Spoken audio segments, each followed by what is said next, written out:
What's up guys, it's Wiggle with Wiggles Outdoors, and today I'm going to show you guys how to make a snare trap. Now this is just a normal spring snare that uses a sapling, which I've showed in previous videos, and this doesn't involve a deadfall. This is a very simple trap to catch squirrels, and this is aimed at squirrels of course, and I'll show you the reason why. So what we need to do now is find a very good impression of where squirrels would be at. Now I know in the woods here there's all kinds, and that's the thing. Up here there's not a lot of rabbits right now, but there is still some squirrels. If I really wanted to increase my chances, since it is winter time, I'm going to go ahead and get off the mountain and go down lower into the valleys, because of course animals retreat down a little bit too, depending on the animal of course.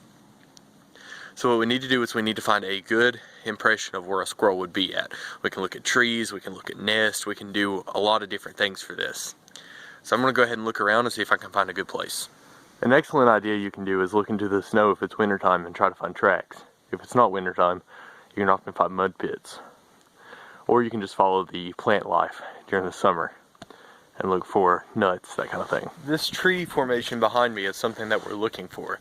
Animals, all animals, especially critters, are going to follow the path of least resistance. We are animals, so we should know this. One of the things that a squirrel is going to do is if they see fallen over trees just like this, they're going to use that as a ramp to go up that tree to get onto the tree easier. Less calories, less energy, spent compared to what's taken in. Now I'm sure squirrels don't understand the concept of calories, but they do understand the concept that, if they get spending a lot of energy, they have to eat more. Path of least resistance. It's just a natural instinct. So what we're going to do is we're going to set our snare on this ramp that goes up the tree. That's my goal at least. So what we're going to try to do now is go ahead and clear some stuff off of here. Now you want to keep a little bit of foliage on it because you want to make it seem natural, of course, but it's wood. They're going to know. So you can take this stuff and just kind of toss it over here. I can even make a choking point for it, so they're more forced to come up this one way. Gates, choking points, that's the thing that you really want to focus on in trapping. I'm going to go ahead and clear some of this snow off of here so I don't necessarily get my hands completely wet. It's also still snowing, so this should cover back up relatively quickly. Alright, now I'm just going to take my pouch that I keep a little bit of wire in. This kind of trap works better with actual metal wire, for the simple fact it's not a snare. It doesn't have a spring pull to it or anything like that, so you do have to prop it up. Also, squirrels can chew through paracord, and they will. So what we're going to do is we're just going to go ahead and unravel this. I did put it in a figure 8 so it's not tied up or tangled or anything. I've got a decent amount of cordage here, and I went ahead and tied off a hole in this side. What this is for is you just make a simple loop, wire wrap it around, and you take your end that's open, run it through there, and you create your snare that way. It tightens up, and you're good to go. You want to make sure it's kinked or unkinked. You want to make sure there's no kinkage in this at all, because if there's kinking in it, it won't work, and you're just going to have a failed trap. So, since that did not go in fully, we'll have to retry that. Because like I said, you don't want any kinks in this or else it will not work. I'm using a little bit of copper wiring because copper, for some reason, I feel that it is a little bit smoother, but it does fray easily, so you want to be careful about that. So again, just wrap it on through, watch your kinks, make sure everything's unkinked, of course, and then there you go. And what it does is it acts as a fairly good noose trap. Goes right through that.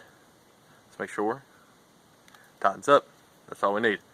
Now the next step is we're going to go ahead and tie around the log that we got here. So I'm just going to take, I guess, from this point here and just kind of go around the bottom of it.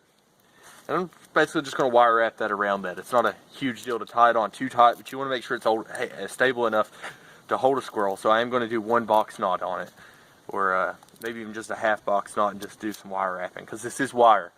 And that's one of the best things about this is a very easy trap to set up with calorie limits. And you can go ahead and move this to the side if you'd like. And you just want to open up your trap like so. Make sure it sticks open.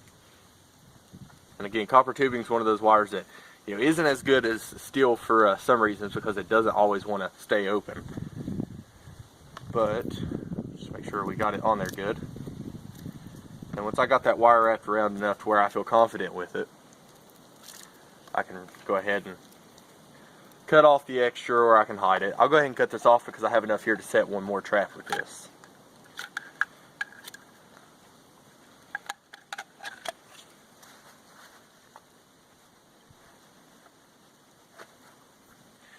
we'll just put this away for now over here so we can grab it and set another one here in a few, if we need to, of course. Now what you do is you just kind of set this out, get it opened here, and what they'll do is they'll go through this, they'll get their head caught in it, they'll run, it'll tangle them, and they'll fall off the side, and they'll just hang off the side of this. You can also take, and I should have some with me here, something I like to carry a little bit of in my survival kit is just bird seed, because generally squirrels, birds, a lot of things are very attracted to this, and it doesn't take much at all.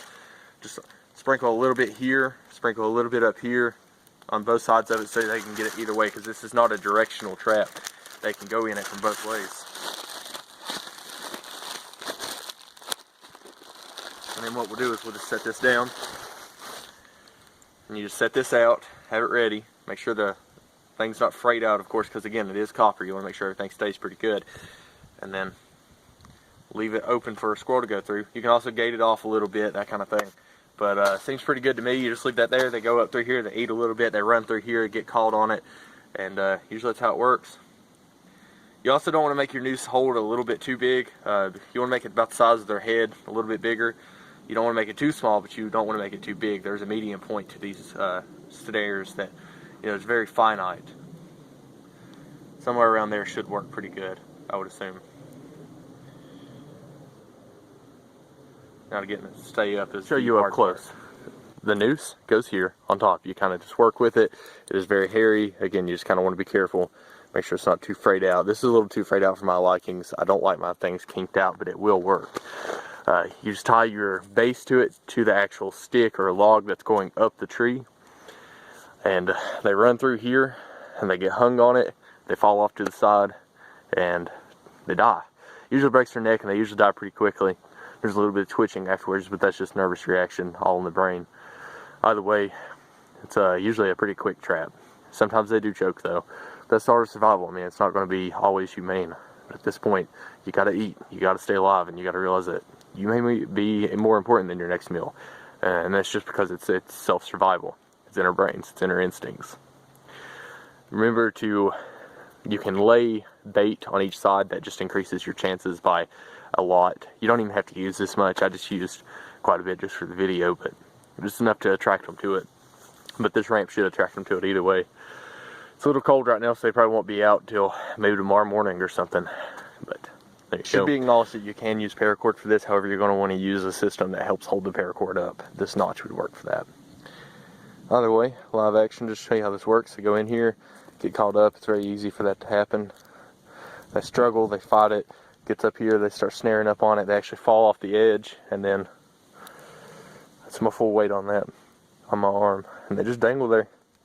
Come up, find them, they can't get to the ground. Hope you find them before another predator does.